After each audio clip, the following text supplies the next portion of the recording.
Hello everyone, welcome to my channel. आज मैं एक नए टॉपिक लेके आई हूँ जिसका नाम है training. So let's start. Meaning of the training.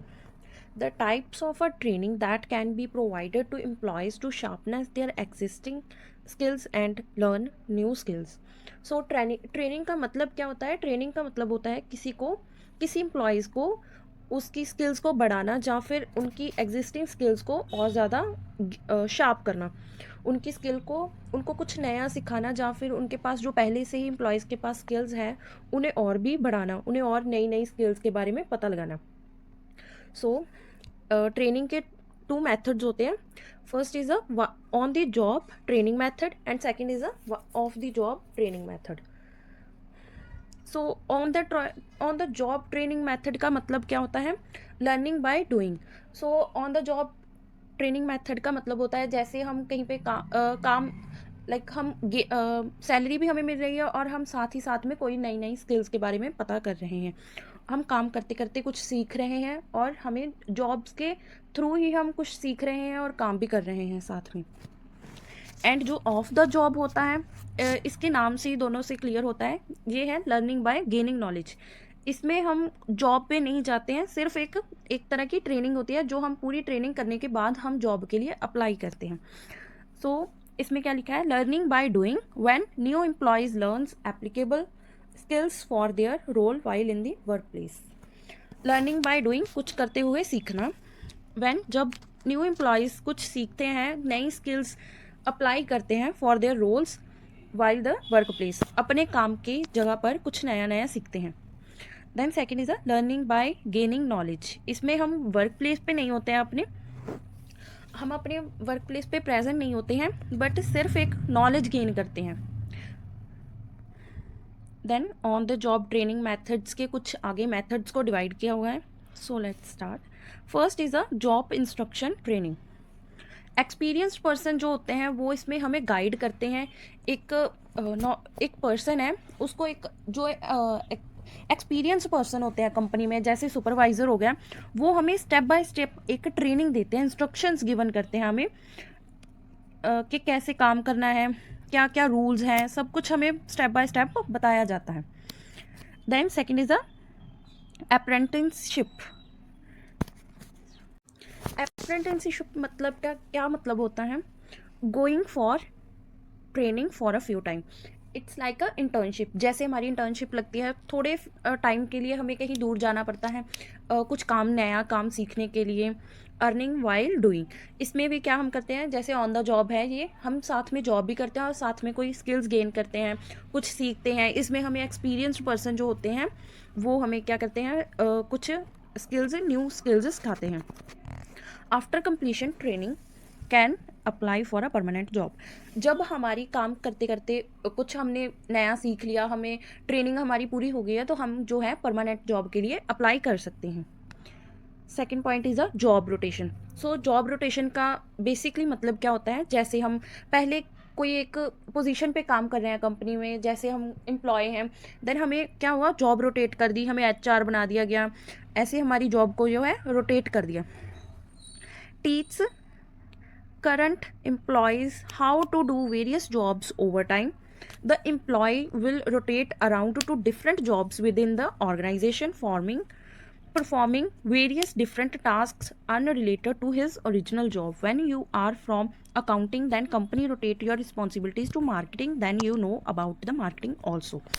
So इसमें क्या बताया गया है, हमें जो एक एम्प्लॉय होता है उसको रोटेट कर दिया जाता है उसी ऑर्गेनाइजेशन में, डिफरेंट डिफरेंट जॉब्स में, कि वो कुछ नया जो सीख सके। ट्रेनिंग का मतलब ही ये होता है कि हमने अपनी नॉलेज को बढ़ाना है। जो हमारी जॉब से रिलेटेड भी नहीं होते, हमें वैसे टास्क दिए जाते हैं और उस जॉब में हमें रोटेट कर दिया जाता है।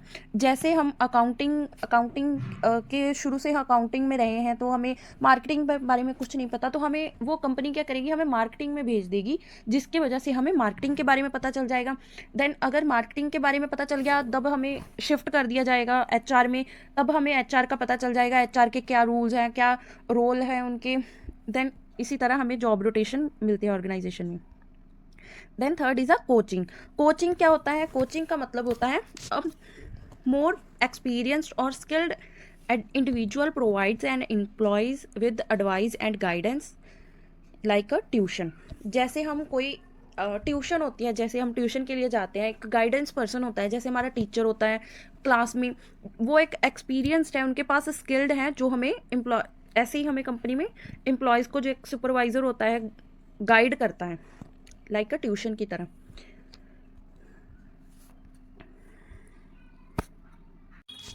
देन पॉइंट जो हमारा आता है वो है अंडर स्टडी. अंडर स्टडी का मतलब है a training who is likely to assuming the full duties and responsibilities of the position currently held by his or her superior is called a understudy. Person join another branch for work and they teach you before left. इसका मतलब होता है जैसे एक person है जिसका transfer हो गया है अदर ब्रांच में, या फिर वो अपने आप को ट्रांसफ़र करा है, वो कहीं और जा रहा है, किसी और ब्रांच में काम करने जा रहा है, तो वो क्या करता है थोड़े दिन पहले ही, मतलब एक एम्प्लॉय को जो उसके लायक हो उस जॉब करने के, जिसको लगता हो भी हाँ ये पर्सन जॉब कर सकता है, उसको क्या करता है अपनी सारी रिस्पॉन्सिबिलिटी, सारा काम समझा देता है.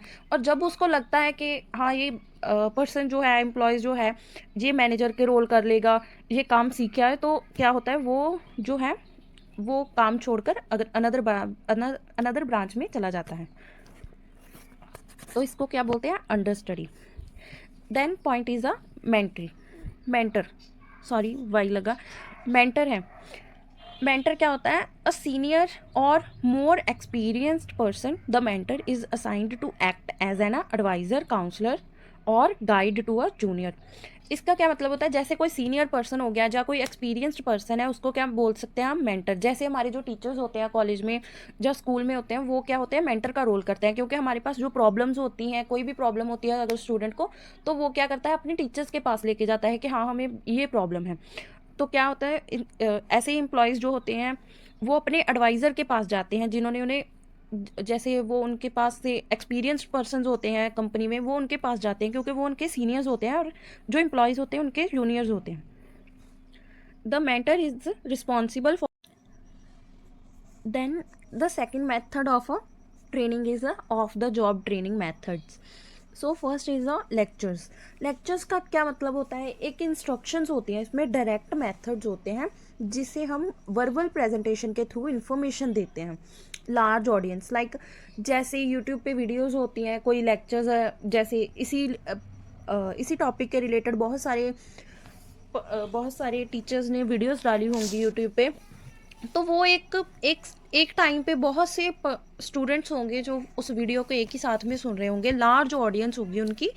तो वो एक पर्सन होगा जो उस पर वीडियो बना रहा है, उस टॉपिक पे कवर कर रहा है, उस टॉपिक को वर्बल प्रेजेंटेशन दे रहा है, वो एक लेक्चर हो गया वो भी, जो स्टूडेंट्स लेक्चर को अटेंड कर रहे हैं. Then second is a simulations. इसमें क्या होता है? एक डमी होती है, जैसे a kind of a training created to mirror real life situations, duplicate the actual work environment. इसमें क्या होता है? एक ये भी एक ट्रेनिंग ही है, जैसे हम ऐसे क्रिएट करते हैं रियल लाइफ सिचुएशंस की तरह. जैसे जो पर्सन बिल्कुल अननोन है किसी न्यू वर्क के लिए, तो ऐसे नहीं हम उसे सीधा ही वर्क पे बैठा देंगे कि मतलब ऐसे, तो वो उसके बारे में कुछ जब उसको पता ही नहीं होगा तो वो ऐसे कुछ काम खराब ना कर दे, तो हम उसे क्या करते हैं पहले डमी बनाते हैं जो बिल्कुल एक्चुअल वर्क इन्वायरमेंट उसको देता है. डुप्लीकेट होता है लेकिन बिल्कुल देखने में एक्चुअल लगता है, उस पर पहले वो प्रैक्टिस करता है. देन क्या होता है? उसको जॉब के लिए जॉब प्रोवाइड की जाती है. Then third is a case study. Case study क्या होती है? केस स्टडी होती है जैसे एक बहुत सारे केस हुए होते हैं, वो क्या होते हैं हमें दिए जाते हैं, उनके थ्रू हमें क्या इन्फॉर्मेशन है, क्या टॉपिक के सीखा, उससे हम क्या करते हैं क्वेश्चंस को फाइंड करते हैं.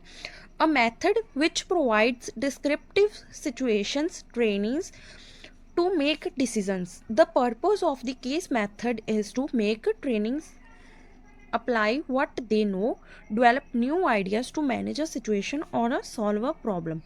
एक मेथड होता है जो हमें प्रोवाइड करता है, सिचुएशंस प्रोवाइड करता है टू मेक डिसीजंस.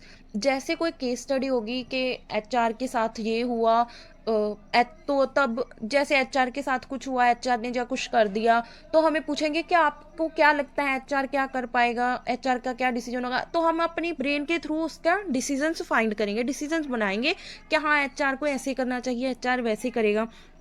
तो ये क्या हो गया, सिचुएशंस के थ्रू प्रॉब्लम्स को हमें सॉल्व करना होता है। इसके थ्रू हमें न्यू आइडियाज डेवलप होते हैं। Then is a role play. तो इसके नाम से ही पता चलता है, जैसे play a role to someone, किसी का हमें रोल प्ले करना है। Interview conducted by HR for 1 day, you play a role of a HR. जैसे वैसे जब जॉब के लिए हम जाते हैं तो क्या होता है, इंटरव्यू एक पर्सन लेता है, जो जैसे एचआर ने इंटरव्यू लेनी होती है सभी कैंडिडेट्स की। तो एक दिन के लिए क्या बोल दिया, एक एम्प्लॉय को बोल दिया कि आज तुम सबकी इंटरव्यू जो है कंडक्ट करोगे, तुम रोल प्ले करोगे एचआर का। देन इसको हम क्या बोलेंगे कि वो एक रोल प्ले कर रहा है एचआर का। A activity learning strategy that requires participants to perform a realistic scenario under the supervision of a faculties. Then आ गया group discussion, a type of a discussion that involves people sharing ideas or activities. People in the group discussion are connected with one basic idea. Based on that idea, everyone in the group represents his or her ये क्या होता है, एक type of discussion है जिसके बीच में क्या होता है, पीपल्स जो है वो ना आइडियाज़ शेयर करते हैं। ग्रुप डिस्कशन जैसे नाम से पता चलता है, बहुत सारे पर्सन जो साथ में बैठकर एक टॉपिक पे डिस्कशन कर रहे हैं, उनको एक टॉपिक दिया जाता है, वो सभी अपने अपने अपने आइडियाज़ लगाते हैं। बेस्ड ऑन दैट आइडियाज़ वो अपने अपने पर्सपेक्टिव्स जो हैं रिप्रेजेंट करते हैं ग्रुप में। Everyone in the group represent his or her perspective. Then next point is a seminar. Seminar क्या मतलब होता है, conducted for academic purpose, conducted on a particular topic. People gathered at a place and present and discuss their research findings or work done for 1 or 2 days. तो seminar का क्या मतलब होता है, एक रिसर्चर्स जो होते हैं वो साथ में, जैसे जो जो एक टॉपिक दिया जाता है उन्हें, उस पर जो जो रिसर्च कर रहे हैं वो सारे पर्सन क्या होते हैं, एक साथ बैठकर उस रिसर्च पे कंडक्ट करते हैं, उस टॉपिक को कंडक्ट करते हैं, एक पर्टिकुलर टॉपिक पे डिस्कशन करते हैं। People gathered at a place and present and discuss their research findings. उस रिसर्च के रिगार्डिंग क्या वो एक इंफॉर्मेशन गैदर करते हैं एक प्लेस पे बैठकर। ये क्या होती है, जो सेमिनार होता है वो 1 या 2 दिन के लिए ही होता है, उससे ज़्यादा दिन के लिए सेमिनार है वो भी एक तरह का जैसे सेमिनार होता है। उसमें क्या होता है, एक ग्रुप ऑफ पर्सन्स को ट्रेनिंग दी जाती है, बट ये क्या होती है, एक फिजिकल ट्रेनिंग होती है। जैसे जैसे जो सेमिनार होता है उसमें सिर्फ एक थ्योरी पे जैसे सभी को ट्रेनिंग दी जाती है, इसमें क्या होता है, टूल्स एंड इक्विपमेंट्स का यूज़ करके आपको एक फिजिकल ट्रेनिंग दी जाती है, वर्कशॉप होती है ये। Done to develop new skills, इसके थ्रू क्या होती है, न्यू स्किल्स को डेवलप किया जाता है। लर्निंग बाय डूइंग अप्रोच, इसमें कुछ करके हम कुछ सीखते हैं। देन जो हमने पहले पढ़ा था सेमिनार, वो 1 या 2 दिन के लिए होता है, और जो वर्कशॉप होती है वो 1 हफ्ते या फिर 1 हफ्ते से ज़्यादा दिन के लिए होती है। देन आ गया कॉन्फ्रेंस। कॉन्फ्रेंस होती है जैसे bring peoples and ideas with common background. जो इसमें क्या होता है, इस कॉन्फ्रेंस में सभी जो पर्सन्स होते हैं डिस्कशन कर रहे होते हैं एक टॉपिक पे, वो क्या होते हैं, एक सेम बैकग्राउंड से होते हैं। जैसे सारे डॉक्टर होते हैं या फिर सारे टीचर्स होते हैं, बट जो वर्कशॉप होती है इसमें ऐसा नहीं होता। इसमें कोई रिसर्च पे कोई बात कर रहे हैं तो कोई डॉक्टर होगा, कोई टीचर होगा, अपनी अपनी रिसर्च पेपर लेकर आएंगे, उस पर डिस्कशन करेंगे। बट जब कॉन्फ्रेंस होती है तब वो क्या होते हैं, कॉमन बैकग्राउंड्स होते हैं सभी, जो अपने डिस्कस करते हैं फ्यूचर प्लान्स एंड वर्क। जैसे इसमें बोला है academic association to discuss future plans and work. ये क्या होती है, एक फॉर्मल मीटिंग होती है, क्योंकि इसमें सभी डॉक्टर होते हैं, टीचर्स होते हैं, एक कॉमन बैकग्राउंड से होते हैं सभी पर्सन्स। टीचर्स कॉन्फ्रेंस या फिर डॉक्टर कॉन्फ्रेंस, वैसे जैसे वो सभी एक स्पेसिफिक बैकग्राउंड से होंगे, जैसे टीचर्स हो गया, डॉक्टर्स हो गया, इंजीनियर्स हो गए, उनकी जो कॉन्फ्रेंस होती है डिफरेंट डिफरेंट होती है। तो ये कितने दिन के लिए होती है? डन फॉर 1 और 2 डेज। ये भी क्या होती है? एक से ज़्यादा या फिर 2 दिन के लिए होती है, इससे ज़्यादा कॉन्फ्रेंस नहीं होती। So thank you for watching, like and subscribe my channel. Thank you.